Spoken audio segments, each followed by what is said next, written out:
د سولې نړیوال انسټیټیوټ په خپل نوي راپور کې لیکلي دي چې د ملګرو ملتونو امنیت شورا به په روانه زېږدیز میاشت کې په افغانستان کې د ایران ماموریت وغځوي. د دغه راپور په برخه کې راغلي چې د دې شورا غړي له افغان سرپرست حکومت سره د سیاسي تعامل په تړاو د نظر اختلاف لري او د ښځو او نجونو پر وړاندې د اسلامي امارت پر سیاستونو نیوکه کړې ده.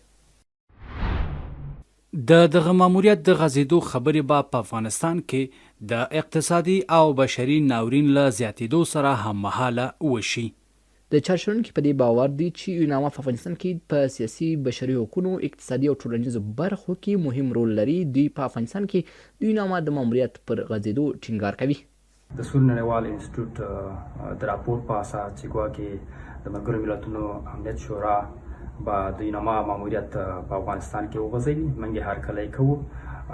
په کار دا ده چې د ملګرو ملتونو او د افغانستان داخلي بنبست ته جدي توجه وکړي. متاسفانه افغانان په ډېر بد وضعیت کې دي. متاسفانه چې هیڅ یو په افغانستان کې له مشروع حقوقو څخه برخوردار نه ده او اړتیا دې ته لیدل کېږي چې ملل متحد په افغانستان کې مداخله وکړي او لاس کار شي.